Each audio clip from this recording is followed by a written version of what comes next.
Welcome to Class 10 History Chapter 2 Nationalism in India. We have already learned about what is nationalism and how, when and where nationalism emerged. The feeling of nationalism was different in each country. The First World War broke out in Europe, which had far-reaching consequences in the entire world. This war ignited the spirit of nationalism in India due to the emergence of Satyagraha and non-cooperation movement. This chapter talks about how nationalism captured the imagination of the people in India. It also tells about how the Congress sought to develop the national movement and how different social groups participated in the movement. In India, as in Vietnam and many other colonies, the growth of nationalism is intimately connected to the anti-colonial movement. So in this chapter, we will learn about the anti-colonial movement in India. Why the growth of nationalism in the colonies is linked to an anti-colonial movement? It is because imperialism and colonialism led to increased competition among European powers over trade and colonies. Imperialism is when a country is involved in creating an empire and expanding the borders in order to project its power.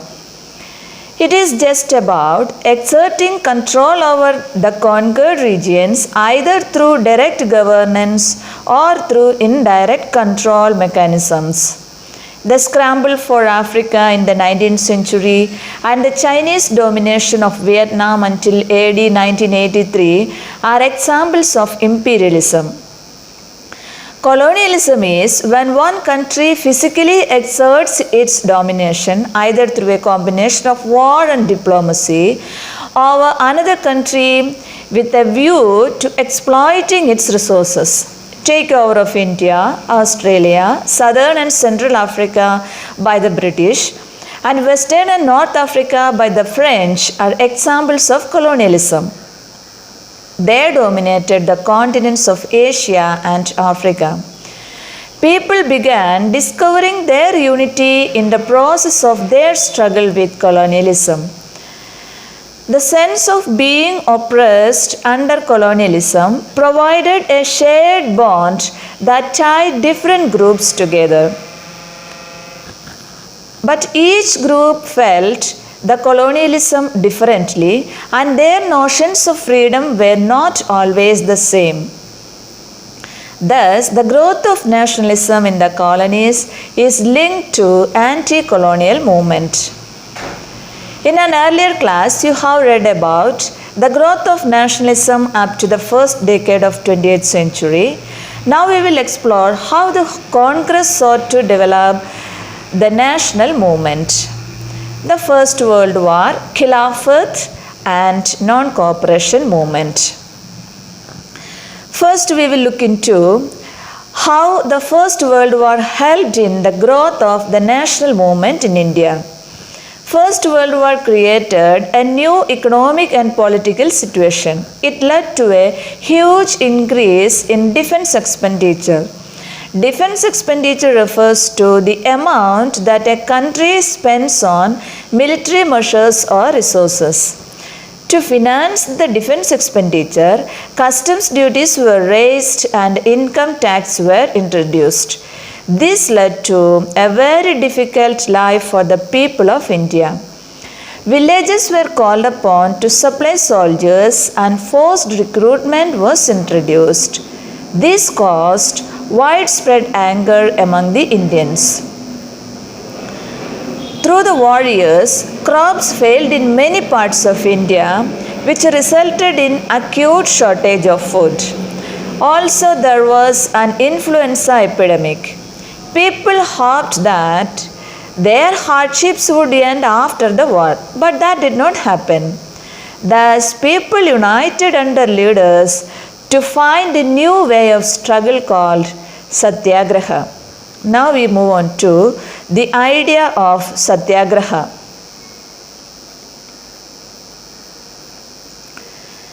In January 1915, Mahatma Gandhi returned to India from South Africa. He started Satyagraha movement to fight against the British imperial power in India. Satyagraha emphasized the power of truth. It suggested that if the cause was true, if the struggle was against injustice, a Satyagrahi could win the battle through non-violence without seeking vengeance or being aggressive. This could be done by appealing to the conscience of the oppressor. Mahatma Gandhi believed that this dharma of non-violence could unite Indians. He successfully organized a Satyagraha movement in South Africa against racism.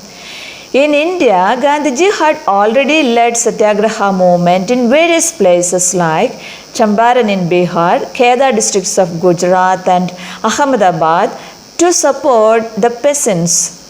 He followed the same method to oppose the Rowlatt Act. Let us see the Rowlatt Act. Rowlatt Act was passed in March 1919 by the British Imperial Legislative Council. The Rowlatt Act gave the British government enormous power to repress political activities in India. It allowed detention and arrest of any person without any trial for 2 years. This was an unjust and oppressive law for Indians. Though it was completely opposed by Indian members, the act was hurriedly passed through the Imperial Legislative Council. So Indians were outraged by the Rowlatt Act, and Gandhiji decided to launch a nationwide satyagraha against the proposed Rowlatt Act. On April 10th, police in Amritsar fired on a peaceful procession. This provoked widespread attacks on banks, post offices, and railway stations. Martial law was imposed and General Dyer took command. Martial law means direct military control of normal civil functions or suspension of civil law by a government. Nationwide protests were organized by the national leaders and many furious incidents took place. Now we shall look at the Jallianwala Bagh incident. On 13th April 1919, the famous Jallianwala Bagh incident took place. Jallianwala Bagh was an enclosed ground. A large crowd was gathered here. Among them, some were present to protest against the British government's new repressive measures. Some others were there to attend the annual Baisakhi fair. See, this happened in Punjab. Baisakhi is a historical and religious festival of Punjab. Being from outside the city, many villagers were unaware of the martial law that had been imposed. Suddenly, British military officer General Dyer came, blocked the exit points from the ground where people had gathered, and opened fire upon the innocent people gathered there. Hundreds of people, including women and children, were killed and wounded due to firing by the British soldiers.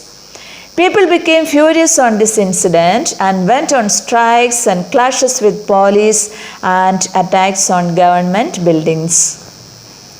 The government responded to it with brutal repression. Seeing violence spread, Mahatma Gandhi called off the Satyagraha movement. Satyagraha had been a widespread movement, but it was limited mostly to cities and towns. Mahatma Gandhi now felt the need to organize a unified national movement that bringing Hindus and Muslims closer together. So he felt to take up the Khilafat issue. Khilafat movement. What was Khilafat issue? The First World War had ended with the defeat of Ottoman Empire. Ottoman Empire was one of the mightiest dynasties in world history. This Islamic-run superpower ruled large areas of the Middle East, Eastern Europe and North Africa for more than 600 years. Khalifa was the spiritual and political head of the Islamic world. The Ottoman army entered in the First World War in 1914 on the side of the Central Powers including Germany and Austria-Hungary. But they were defeated in the war. There were rumors that a harsh peace treaty was going to be imposed on Khalifa. In March 1919, Khilafat Committee was formed in Bombay to defend the powers of Khalifa. Khilafat movement was led by two brothers, Shaukat Ali and Muhammad Ali. They were also called as Ali brothers. Gandhiji saw this as an opportunity to bring Muslims under a unified national movement. So he convinced the Congress to join hands with the Khilafat movement and start a non-cooperation campaign for Swaraj or Swatantra Bharat. Now let us move on to the non-cooperation movement.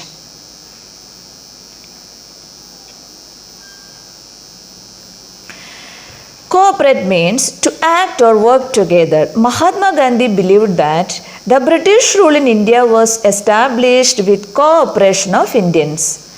So, if Indians refused to cooperate, British rule in India would collapse and India would get Swaraj or complete freedom.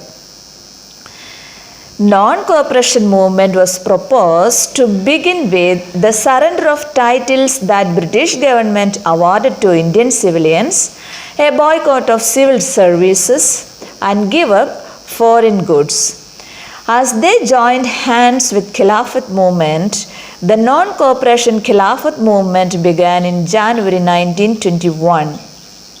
Now we will discuss the various social groups that participated in this movement and why they joined the non-cooperation movement. Non-cooperation movement started with middle class participation in cities.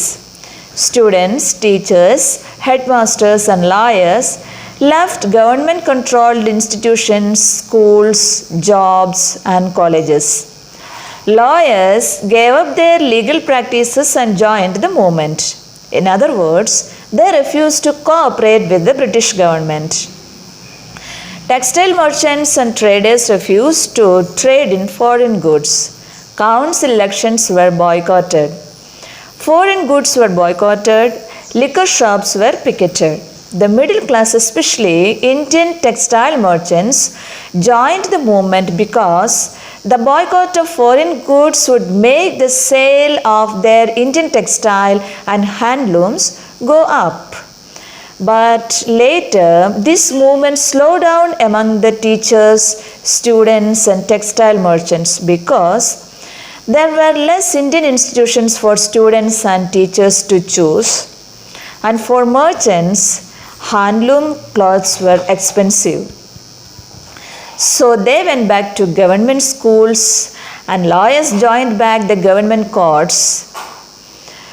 From the cities, the non-cooperation movement spread to the countryside also. Now we shall look at the rebellion in the countryside. Peasants and tribals took over the struggle in the villages, which turned violent gradually. Peasants' movement in Oudh and Swaraj struggles in the plantations are examples for this. First, we will look into the peasants' movements in Oudh. In Oudh, the peasants were led by Baba Ramchandra, a sannyasi who had earlier been to Fiji as a forced laborer. He led the movement against landlords and talukdars because they demanded high rent and a variety of taxes from the peasants. Peasants had to do a compulsory labor without payment. Such forced labor was called as begar. In June 1920, Jawaharlal Nehru started going around the villages in Oudh to understand their grievances. The Oudh Kisan Sabha was set up, headed by Jawaharlal Nehru, Baba Ramchandra and few others. The peasants joined in the movement because they expected that they would be saved from the oppressive landlords and high taxes taken by the colonial government. The peasant movement was spread within a month, and the houses of talukdars and merchants were attacked and bazaars were looted. Now let us focus on the movement organized among the hill people of Andhra Pradesh. Movement of tribals in Andhra Pradesh. It was guerrilla warfare organized by the tribals in Andhra Pradesh. Guerrilla movement means surprise attacks. The enemy has no idea of what is happening until the guerrilla attack is underway. In the early 1920s, a militant guerrilla movement started spreading in the Gudam hills of Andhra Pradesh because the government started closing down forest areas. This affected the livelihood of the people over there. Alluri Sita Ramaraju claimed that he had a variety of special powers and led the hill people. He was inspired by Gandhiji and his non-cooperation movement. He persuaded people to wear khadi and boycott foreign goods. The Gudam rebels attacked police stations and attempted to kill British officials. Finally, Raju was captured and executed in 1924. Next comes Swaraj in the plantations. How was the Swaraj in the plantations? Under the Inland Immigration Act of 1859, plantation workers were not permitted to leave the tea gardens without permission. For these workers in Assam, freedom meant the right to move freely in and out the plantations and retaining a link with their own village. When they heard of the non-cooperation movement, thousands of workers left the plantations and headed home. Their understanding of Mahatma Gandhi and the notion of Swaraj was different. They believed that Gandhi Raj was coming and everyone would be given land in their own village.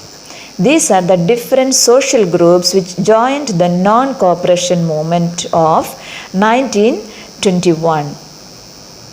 The important thing is that the idea of Swaraj was different for different social groups. The middle class textile merchants joined non-cooperation movement as they wanted to make the sale of Indian textile go up.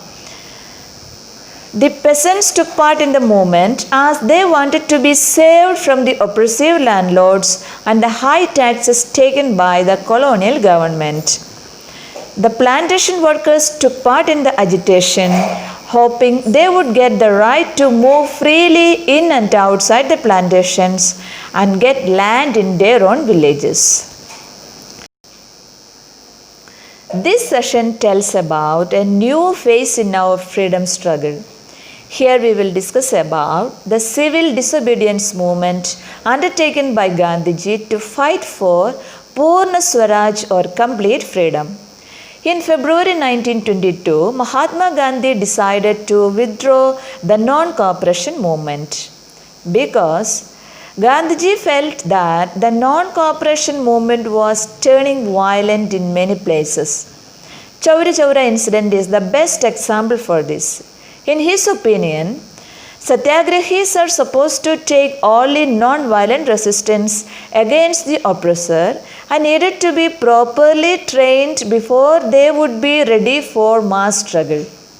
Some of the leaders were tired of mass struggles and wanted to participate in elections to the provincial councils. They felt that it was important to oppose British policies within the councils. C.R. Das and Motilal Nehru formed the Swaraj Party to argue for council politics. They were moderates who argued for constitutional system within the framework of British dominion. But young radical leaders like Jawaharlal Nehru and Subhash Chandra Bose argued for more radical mass agitation and full freedom for Indians. In the late 1920s, Indian politics again shaped because of two factors. The first was the worldwide economic depression, and the second was the falling agricultural prices because colonial India had become an exporter of agricultural goods and importer of manufactures. The Great Depression began in 1929 with a steep fall in stock values of New York Stock Exchange and continued till 1930s. International trade and prices crashed due to the Great Depression. We shall discuss about the causes and effects of the Great Depression in the next chapter in detail. Due to the depression, the peasants found it difficult to sell their harvest and pay their revenue. So they began to protest against the British Indian government. This helped Gandhiji to launch the civil disobedience movement. Against this background, the Simon Commission was constituted for India. Now we shall look at the Simon Commission. The Simon Commission was constituted by the Tory government of Britain. It was a statutory commission under Sir John Simon. The objective of this commission was to look into the functioning of the constitutional system in India and suggest some changes. But nationalists in India opposed the commission because it did not have a single Indian member in it. Therefore, when the Simon Commission arrived in India in 1928, it was greeted with the slogan, "Go back, Simon." All parties, including Congress, protested against Simon Commission. In an effort to win over the Indian protest, the Viceroy Lord Irwin offered dominion status for India, wherein the British monarch would continue to be the head of the government. The radicals within the Congress became more assertive. They opposed the offer of dominion status. In December 1929, the Lahore hosted the Indian National Congress session under the presidency of Jawaharlal Nehru. Lahore Congress session demanded Purna Swaraj or full independence for India. They decided to celebrate January 26, 1930 as the Purna Swaraj Day or Independence Day. But very few people joined the celebration. When India became independent and Constitution of India was adopted, January 26th was considered as Republic Day in order to commemorate this Purna Swaraj Day celebration in 1930. As the Purna Swaraj Day celebration had very little people's participation, the leaders had to find a more powerful symbol to unite the people against British rule. Thus, civil disobedience movement was started. Now we shall go to the Salt March and the civil disobedience movement. On 31st January 1930, Mahatma Gandhi sent a letter stating 11 demands to Viceroy Irwin. The most stirring demand was to abolish the salt law. Salt law prohibited Indians from collecting or selling salt. Also, Indians were charged a heavy tax for salt. Gandhiji chose salt as the medium to unite the nation as it is consumed by rich and the poor. The demands needed to be fulfilled by 11th March, but Irwin was unwilling to negotiate.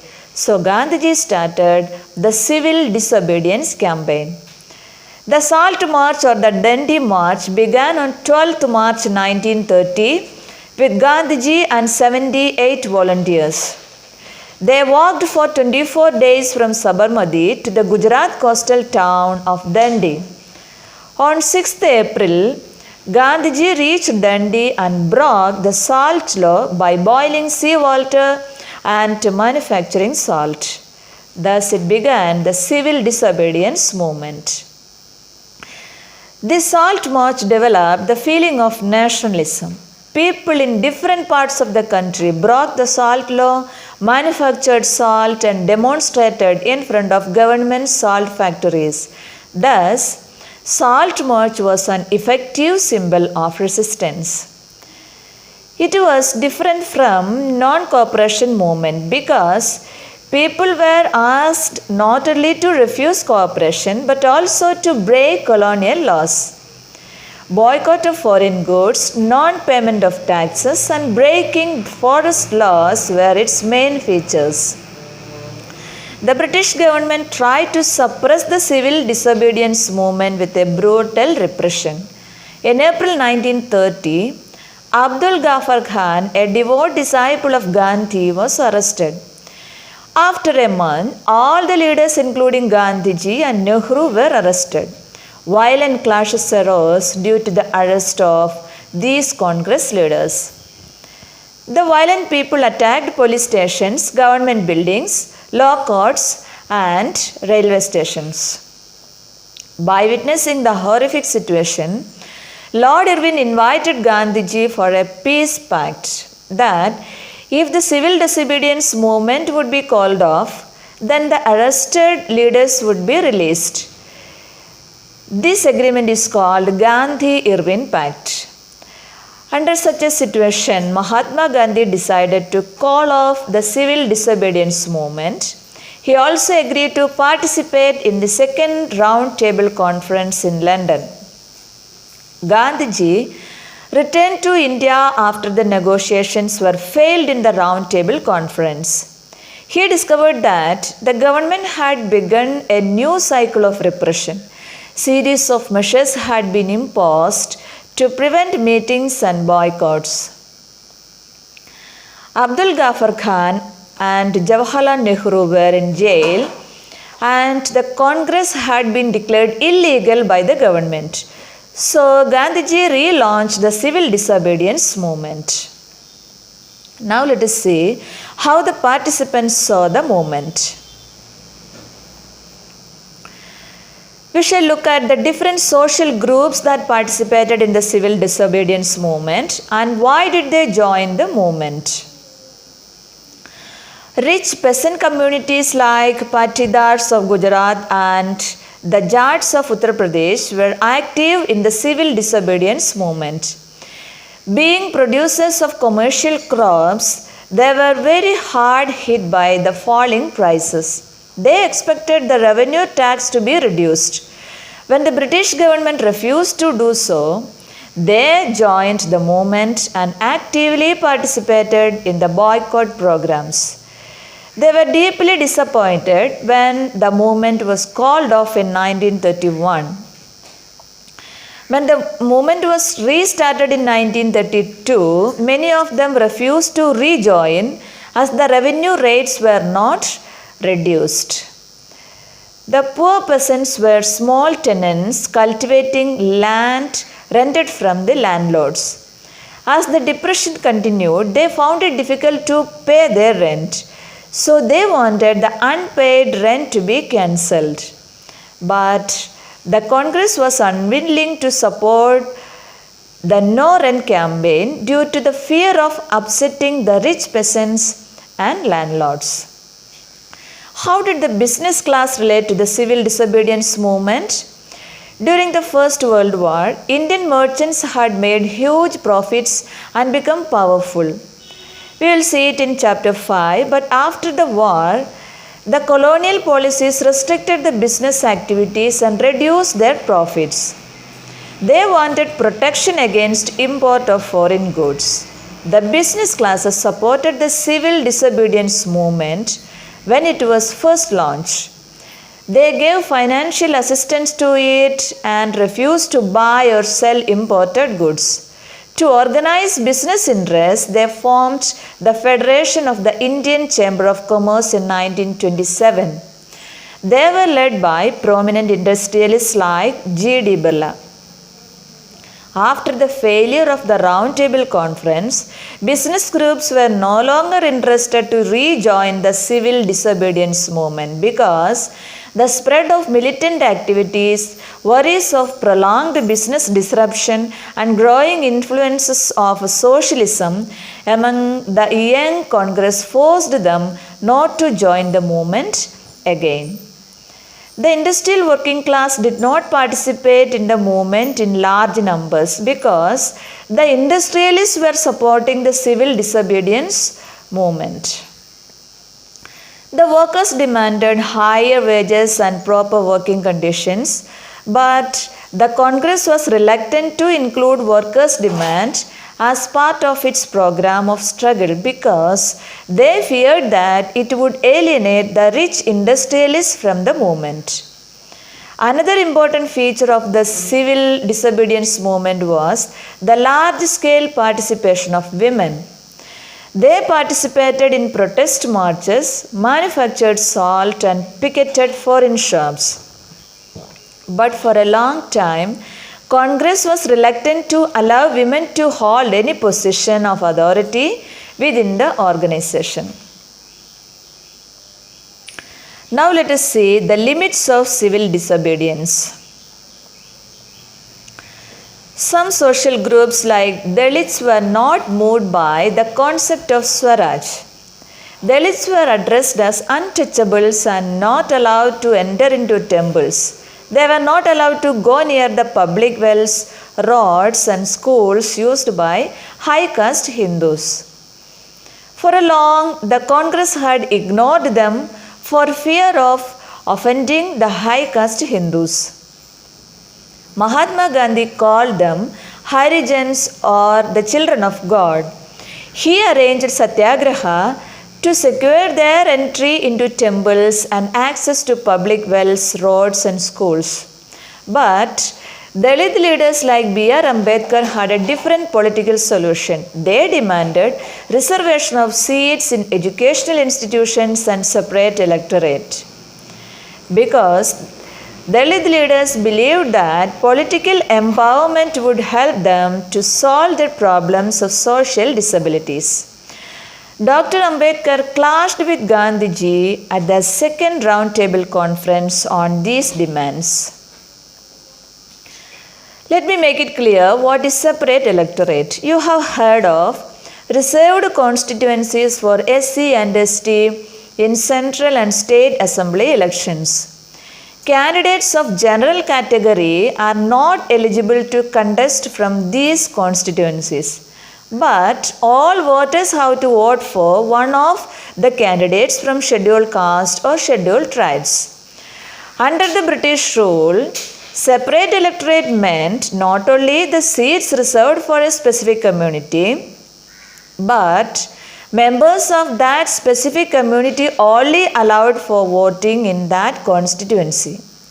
For example, only Muslims could vote for Muslim candidates in the constituency reserved for Muslims. Why did political leaders differ sharply over the question of separate electorate? Gandhiji believed that the real way for empowering Harijans was not giving them separate electorate but to remove untouchability. Ultimately, Pune Pact between Gandhiji and B.R. Ambedkar gave reserved seats in provincial and central council voted by all the people. Similarly, many Muslim leaders like Muhammad Ali Jinnah wanted separate electorate for Muslims in Central Assembly.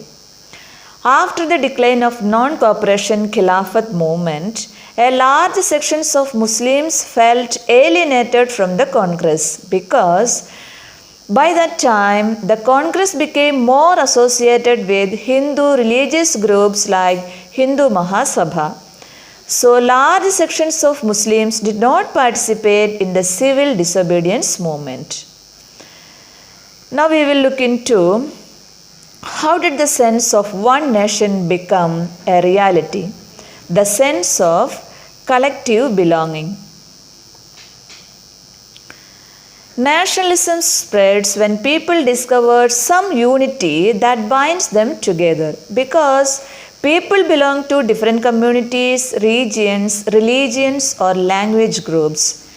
In the previous chapter, we have already discussed how culture and language help to the growth of nationalism in countries like Italy. Similarly, in India also, history and fiction, folk songs and dances and popular symbols helped in making of nationalism because these cultural forms helped in unifying people. In first chapter, we have seen how the nations like Germany and France were represented by female figures of Germania and Marianne. With the growth of nationalism, India came to be represented with the image of Bharat Mata. The image was first created by Bankim Chandra Chatterjee. He also wrote Vande Mataram as a hymn to the motherland. Devotion to this mother figure seen as evidence of one's nationalism. During the Swadeshi movement in Bengal, a tricolor flag was designed as a symbol in unifying people. By 1921, Gandhiji had designed the Swaraj flag. It was again a tricolor flag with a spinning wheel in the center. All these icons and symbols help to instill a feeling of national pride in the people's heart. In the first half of the 20th century, various groups of Indians were brought together for the struggle of independence. The Congress, under the leadership of Mahatma Gandhi, attempted to resolve the differences, unifying people and fight for freedom from the colonial rule. That's all about nationalism. Please subscribe the channel and share the videos if you have liked it. Thank you for watching.